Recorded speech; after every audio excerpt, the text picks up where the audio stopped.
And so we should make this an advertisement, actually, for our morals and for our system, that it works. But Washington, D.C. is the exact opposite. Now, I'm not personally familiar with how much time you've spent here. I know as a federal prosecutor, you must have been here quite a bit.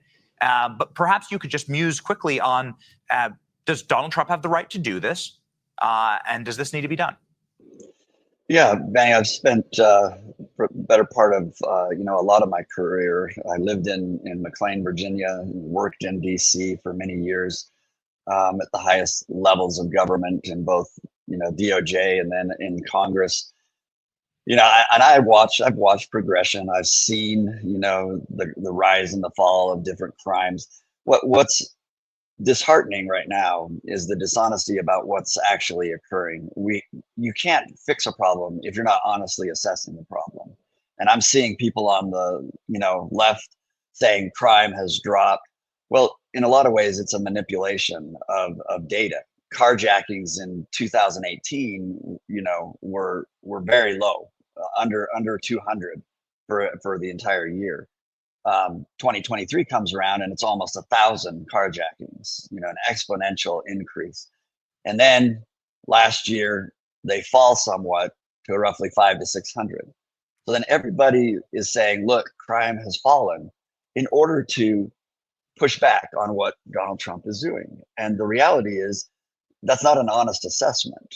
If I spend a lot of time in Washington, D.C., I talk to people, I ride in Ubers. Uber drivers are terrified. They won't go into certain neighborhoods.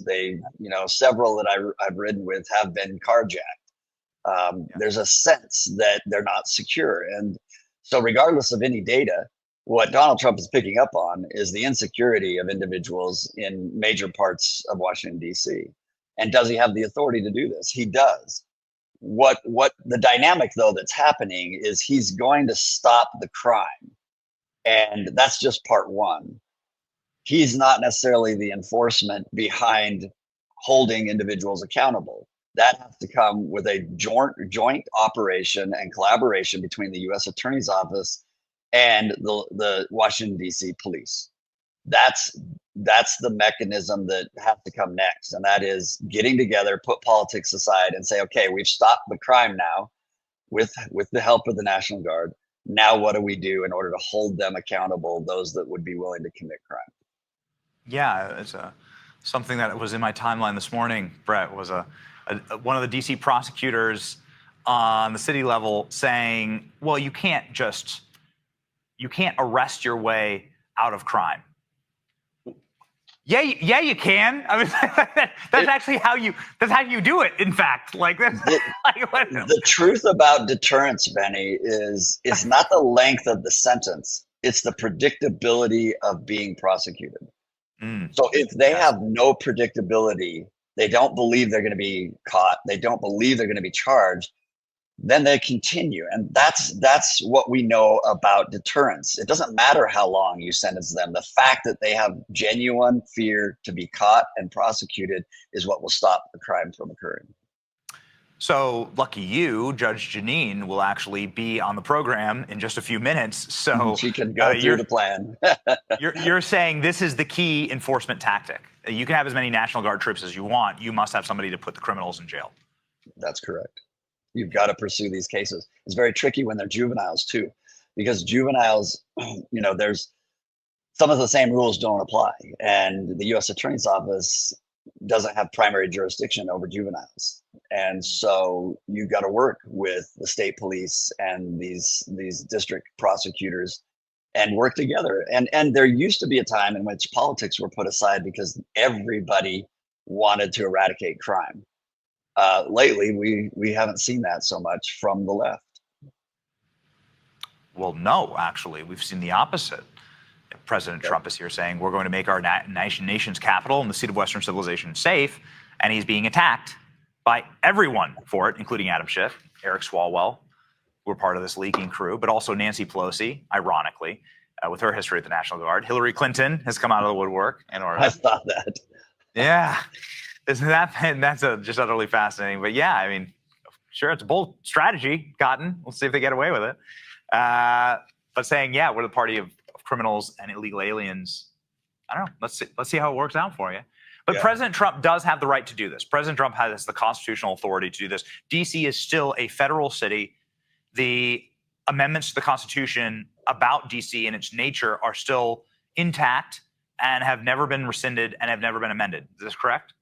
That's correct. The whole country is divided into 94 federal districts, and Washington, D.C. is one, and the most unique because it does not have any state authority. There's no state prosecutors, there's no state investigators. It's all federal jurisdiction. So because of that, the founders were wise to say, we want a place in which the federal government is less than the states. Ironically, that was their intention of creating the federal district of Columbia, that they would not have the same authority and power that the states would, because we wanted a republic in which each of the states could have equal representation and power.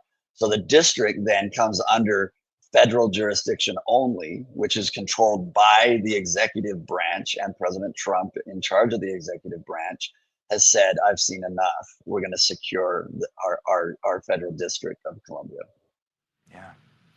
Well, it's long past due, although I'm happy it's happening now. I wouldn't be living in Florida, actually, if President Trump had done this right before entering office, but that's the way God works, and God always has a plan. And ladies and gentlemen, part of that plan is you to go follow Brett. Here is his X account, and he does such remarkable work with Right on Crime. He's also a pioneer in the Great West, always joining with with classic Americana buffaloes and roaming horses. And oh man, we were just in Bozeman, Montana yesterday. Oh, so awesome out there. Beautiful. Oh, it's just so amazing out there. We went to, it was like my first rodeo, my literal first rodeo. Oh, really? Well, we have a place here. You're always welcome, and you and I can ride in the Black Hills, right up to Mount Rushmore.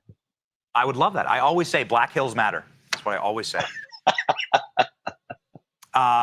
Well, Brett, till next. I mean, we were flying fighter jets, so that will come out soon. Maybe we can queue up some. Yeah, okay, I see it in the script. We were flying fighter jets with Jared Isaacman.